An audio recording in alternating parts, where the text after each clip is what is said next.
I'm Jade, 34 female. Alright, gather around for a story that's going to take you on a ride through ups, downs, and craziness of my life. So picture me, Jade, a woman who became a mom at 18. Yeah, you heard that right. Society likes to put labels on people, so they called me all sorts of things. Slag, irresponsible, you name it. But let me set the record straight. I was just a young, clueless kid back then, not some moral compass gone haywire. And guess what? I don't regret a single thing. You see, that bundle of joy named Oliver? He's my pride, my joy, my whole darn world. That kid made me grow up faster than you could say diapers. And while I missed out on some things, I gained something even greater. The love of a little human who now is a strapping 16-year-old, and I'm so proud of who he's become despite everything. Now let's talk about dating. Oh boy, if you thought finding the right pair of jeans was hard, try finding a decent guy when you come with kid in tow. It's like they see baggage written across your forehead, and suddenly the good catches swim away like scared fish. But then came Ben. Ben was like a breath of fresh air in a stuffy room. He was kind and sweet, and didn't flinch at the fact that I was a mom. He didn't care about society's labels. He cared about me, and he cared about Oliver. We took things slow, built a foundation of trust, and before we knew it, we were the three musketeers, me, Ben, and my boy. Fast forward 2 years of laughter, inside jokes, and shared dreams, and Ben and I tied the knot. Things were good, you know, real good. Except for one thing, the in-laws, Ruth and Justina. My mother-in-law and sister-in-law had their own ideas about parenting, all about being strict and proper. Me, I was more of a chill parent, and boy, they did not approve. They'd give me those judgmental looks and make passive-aggressive comments about my parenting skills. Apparently, letting Oliver explore and learn from his own mistakes wasn't up to their snuff. They subscribed to the whole my way or the highway parenting philosophy, while I was all about guiding without suffocating. But let me tell you, even with all the side-eyeing and whispered critiques, Ben had my back. He saw the love and care I poured into raising Oliver, and he knew that different didn't mean wrong. We'd stand strong as a united front, me, Ben, and Oliver, against the judgmental tide of Ruth and Justina. Oh, Jade, you're just too much sometimes. Absolutely. I mean, letting Oliver stay out till who knows when, it's like you're running a free-range parenting experiment. Well, he's a responsible kid. I trust him to make the right choices, and it's not like I'm letting him do whatever he wants. He has a curfew, you know. I'm just not strict. Responsible? At his age? Kids need boundaries, Jade. They need structure. Justina's right. You can't just let him run wild and then expect them to turn out okay. I'm not saying I'm letting him run wild. I just believe in giving him some independence. Oh, I see. Independence. That's one way to put it. Yes, because what he really needs is to learn from his mistakes, right? Look, Oliver's a good kid. He knows his limits. Good kid or not, he's still a teenager. They're not exactly known for their stellar decision-making skills. Jade, we're just concerned. We want what's best for Oliver. And I want what's best for him, too. I might not do things the way you two do, but that doesn't mean I'm doing it wrong. You need to get off my case. Of course not, Jade. Who are we to judge? We just want to make sure Oliver has a chance to succeed. Exactly, because tough love and structure are what will prepare him for the real world. Well, I believe that showing him trust and letting him learn from his choices will prepare him just as well. If you say so, Jade. We're just trying to help, you know. I appreciate that, but I've got this, Ruth. I know what's best for my son. Suit yourself, Jade. Just remember, dear, we've been through this parenting thing before. I know, Ruth, and I'm sure Oliver will turn out just fine with a little bit of my way and a little bit of your way. We'll see about that. Yeah, we will.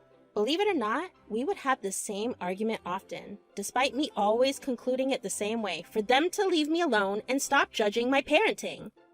So there I was, feeling like I was drowning in a sea of judgmental comments from my sister-in-law and mother-in-law. It was like every move I made was under a microscope, ready to be criticized and dissected, and man, did it wear me down. I'd vent to Ben, my husband, hoping he'd step in and put an end to the snide remarks. And he would. He'd tell them to cut it out and not to antagonize me, but Did that stop Ruth and Justina? Nope, not even close. They were like those pesky flies that just wouldn't buzz off. Then came that one weekend that took the cake. Now, I'm used to them dropping by, but they were always eager to hang around Ben, their precious love. So no surprise there. But this time, it was like they'd moved in permanently. I mean, seriously, did they even have homes of their own? They were constantly in the house as if they'd taken root. I sent my suspicion radar into overdrive, and then Ruth? Oh, Ruth. She crossed the line. She made food, and not just any food. She went out of her way to emphasize that it was specifically for me. I don't know, call it intuition or plain old paranoia, but something was off. Jade, I prepared a special dish for you. It's a little treat, you know, after being a bit hard on you about your parenting choices. Oh, really? That's unexpected. I just thought it was time to show some appreciation for all that you do. Appreciation? By making me a special dish? Yes, it's my great-grandma's recipe. You'll love it. Ooh, I love me some apple pie, especially if you're making it. No! What's the matter? It's just that the dish is specifically made for Jade. I don't want anyone else eating it. Besides, baby, you should watch your weight. All right then, Mom. What a nice gesture. Well, thank you for the gesture, Ruth. I appreciate it. Let's all try to keep the peace, okay? Of course, Ben. I'm just here to support the family. I didn't eat the apple pie because I was already full from dinner, and this seemed to upset Ruth. I assured her that I'd try a slice tomorrow because I simply couldn't eat another bite. She still seemed upset, which was weird to me, but I let it slide. So there we were, the next morning, and Ben and I were woken up by Oliver. Mom, I'm not feeling too good. What's wrong, baby? I don't know. I've got a stomachache. Maybe you got a bug sport. Yeah, did you eat anything that tasted off recently? Well, I woke up in the middle of the night to take a leak and I was hungry, so I got a slice of apple pie I saw on the counter. It tasted fine when I had it, but maybe that's what's causing it. It hurts real bad. Oh, you better believe the alarm bells in my head were ringing like crazy. I knew it wasn't a coincidence. Something fishy was going on, and I was about to get to the bottom of it. Because when my kid's tummy hurts, you don't mess with Mama Bear. Hold tight, folks, because the mystery of the not-so-magical food was about to unravel. And trust me, it was just like the tip of the iceberg in this crazy saga. Hold on to your hats, because things are about to take a wild turn. So there I was, playing detective mom and nursing Oliver's tummy ache with a little dose of activated charcoal and some good old rest. I'd told him that if things got worse, we'd head to the hospital. No chances taken with my boy's health. And then, like clockwork, in walks Justina. She has her own key. All loud and obnoxious as usual, greeting everyone as if she's performing on stage, but this time, I was ready to play my cards. I had this itch in my brain, a little idea that was gnawing at me. What if there was something up with that pie? So I decided to test my theory. I served up a slice of the apple pie, the one Ruth made just for me, to Justina. Lovely to have you, Justina, especially so early in the morning. Thanks, doll. Yes, I came here because I wanted to, check on some things. Oh? Like what? Oh, nothing. Just checking on the family and whatnot, you know. Okay, but you were here yesterday with Ruth? Yes, I know, but I left early, remember? I had to tend to my work emergency. So I feel you guys didn't get a healthy enough dose of my presence. Right. Just what we need. Darling, I'm starving. Could I please have something to eat? Of course. Let me heat up some food for you. I brought the apple pie with a scoop of ice cream to her and waited to see what would happen. She dug into it with excitement of a kid in a candy store. But then, just as she was about to take another bite, I dropped the bomb. I revealed that the pie she was eating was the one Ruth claimed was just for me. Was made by Ruth, and not just any pie. It was for me, and only me. Justina's face turned from excitement to sheer panic. She stopped eating, and the color drained from her cheeks faster than you could say apple pie. I asked her what was wrong, but she was acting like she'd just seen a ghost. All she managed to say was she had to go to the hospital because she didn't feel too well. Right on cue, I smelled something fishy, and it wasn't the pie. I prodded her, asking what was going on, why the pie was supposed to be for me, and made both Oliver and her sick. But Justina?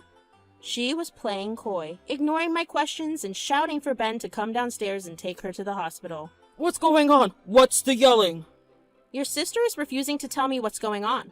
I know something's off with this pie, and she won't say anything. Ben, please take me to the hospital. Why? What's wrong? You haven't complained about any pain or anything, so why do you want to go to the hospital? Please take me to the hospital. Ben, being the caring, concerned person he was, obviously complied with his sister, but I was having none of it. I was shouting at her as they were leaving, telling her that something wasn't adding up, and she knew more than what she was letting on. And with each step they took out of the door, I was left standing there with my suspicions and a pie that seemed to have some seriously strange powers. So brace yourself, folks, because it's about to get even crazier from here. And let me tell you, I was ready to dig into this mystery and expose whatever was lurking beneath the crust of that pie. I was keeping watch over Oliver at home, while Ben and Justina sped off to the hospital. My gut was a mix of worry and frustration, like a knot tightening with every passing second. Hours ticked by, and Oliver started to show signs of improvement. Activated charcoal, it turns out, was like a little superhero in his tummy, making him purge out whatever had made him sick. And as I watched him start to feel better, my anger grew stronger. I wanted answers, and I wasn't going to let this slide.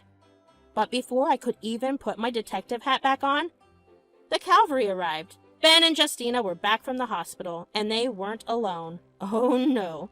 They brought back a furious Ruth in tow, and let me tell you, the fury in her eyes matched mine. As they stepped into the house, I could feel the tension crackling in the air. Ruth and Justiana wasted no time in launching a full-blown yelling session, like a storm of accusations and anger. They were on fire, asking me why on earth I'd share that pie with other people. Ben and I were just standing there, bewildered, asking why it was such a big deal to share food, and I wasn't about to back down. I demanded to know what exactly was in that pie, and what kind of mystery ingredient had turned into a weapon of mass stomach aches. But Ruth and Justiana? They were masters of dodging. They kept making excuses, dancing around my questions like pros, and every time I asked why two people, Oliver and now Justiana, had fallen sick after eating that pie, they just evaded giving a straight answer. Oh, you believe I wasn't having it. Not anymore. These pieces were coming together. And it was clear that whatever was in that pie wasn't just some innocent recipe. It was a secret that they were trying to keep buried. And I was about to dig deeper to uncover it, because when it comes to my family, I don't back down, no matter how many excuses are thrown my way. Listen up, both of you. This has gone long enough. If you don't start telling the truth right now, I swear I'll take this straight to the police. It's clear that someone sabotaged that pie, and I'm not about to let it slide. Sabotage? What nonsense are you talking about? Oh, come on, Ruth. You expected me to believe that it's just a coincidence that Oliver and Justiana got sick after eating that pie? Jade, we didn't do anything like that. It's ridiculous. Wait a minute, hold on. Are you suggesting that Mom and Justiana deliberately did something to make you sick? I don't know, Ben, but something isn't adding up, and I'm tired of the lies. Justiana, Mom, did either of you even think about doing something like that? Of course not. This is absurd. This wasn't supposed to happen. Justiana, whatever you're about to say, don't. Mom, I'm sorry, but I don't know what you did. That's why I went straight to the hospital, because I didn't know what you put in there. Justiana! What are you talking about, Justiana? I don't know everything, but I do know that Mom has some kind of plan. A plan? What kind of plan? I don't know all the details, but she wanted something in your food to make you a little sick. It wasn't supposed to turn out like this. Are you kidding me? You wanted to make me sick? Mom, is this true? Ruth tried making more excuses, but we were all just looking at her, waiting for her to come clean. Eventually she said, I didn't mean for this to go far. You didn't mean for it to go this far? Are you out of your mind? My kid ate that food! Mom, I can't believe you would even think about doing something like this. I told you I didn't know the details. I just knew not to eat anything you made for Jade. You both are sick. What the hell did you put in that food? Do I need to get Oliver's stomach pumped because of you two? No, nothing like that. Just a runny tummy and he'll be fine. It's not like I put poison in it or anything. Oh, great. At least my mother-in-law didn't put any poison in my food. Do you know how crazy you are? What if he died, Ruth? Well, that wouldn't be my problem. Excuse me? You are literally the worst mother in the world. Why didn't you monitor him and tell him not to eat that pie like I said? That was meant for you. I just wanted to teach you a lesson, humbled you a bit. But you went ahead and gave this to your son. And to my daughter as well. How selfish! I knew that you were a good-for-nothing mother, and this only proves it. The room was charged with anger, hurt, and betrayal. Justiana's tears were like a floodgate opened, and Ruth was struggling to maintain her composure. The truth was finally coming to light, and it was uglier than anyone had imagined. At that time, it was clear that trust had been shattered, and the dynamics of the family had been forever changed. I had to get out of the room. My blood was boiling, and I knew that I had to take a step back before I did something I'd regret. As I left, I could hear Ben's voice, loud and fierce, tearing into Ruth and Justiana. He was done with their lies, their manipulations, and their toxic behavior. Get the hell out! I never want to see your faces again! They were pleading with him, trying to spin their webs of excuses, but he wasn't having any of it. He finally seen through their facade, and he wasn't going to be swayed anymore. And in the end, he showed them the door, kicking them out of our lives once and for all. When I found solace away from the chaos, I couldn't hold back the tears. The anger, the betrayal, it was all too much. I was sobbing, my heart torn between rage and sadness. How could family do something like this? How could they try to hurt me intentionally and then blame me for it? Mental illness is real, y'all. Ben came to find me, his expression a mixture of anger and concern. We huddled together, both of us hurting in our own ways. And in the moment, we made a decision. We weren't going to let them get away with it. We were going to take legal action, a restraining order against Justiana and Ruth, and pressing charges for their sinister plan to cause harm. We weren't going to let them off the hook. We'd fight back with every ounce of strength we had. And you won't believe the audacity of Ruth and Justiana. They countersued, spouting some baseless claims as if they were the victims. But justice was on our side. They lost, big time, paying a hefty fine and having to do community service, and of course, having their pristine images sullied. And so here we were, till this very day. Ben and I were stronger than ever, but with a painful reminder of the bonds that were broken. We aren't on speaking terms with them anymore, and honestly, it's a relief. The toxicity they brought into our lives and the lies and the schemes, we left it all behind. So there you have it, folks. The roller coaster of family drama, betrayal, and the pursuit of justice. Life doesn't always give you a fairy tale, but it does give you the strength to stand up for what's right, even when those thought you could trust them let you down. And as for me, well, I've got my family, my truth, and my resolve to never let anyone hurt us again. Oliver is doing just fine, by the way, thriving and growing into the best young man I've ever seen.